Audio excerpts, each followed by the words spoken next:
প্রায় কয়েকদিন আগে এই সড়ক দুর্ঘটনায় ৩ জন মানুষ আহত হয়েছিল।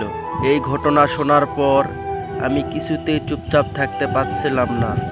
তাই নিজে থেকেই সিদ্ধান্ত নিলাম এই গর্তের মাঝে একটা লাঠির উপরে লাল কাপড় বেঁধে এই গর্তে বসিয়ে দেই, যাতে করে মানুষ বুঝতে পারে এই গর্তের পাশ দিয়ে গাড়ি চলাচল করা একেবারেই সম্ভব নয়।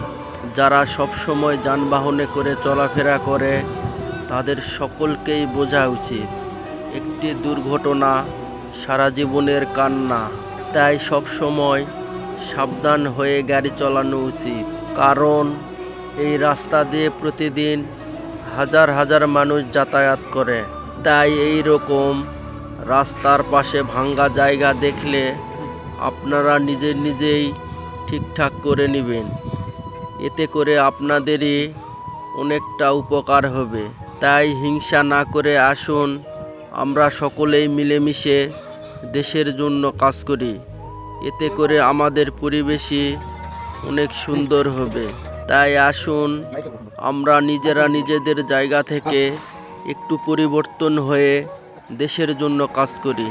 আর এই ভিডিওটি যদি ভালো লেগে থাকে তাহলে অবশ্যই লাইক, কমেন্ট, শেয়ার করে যাবেন। ধন্যবাদ।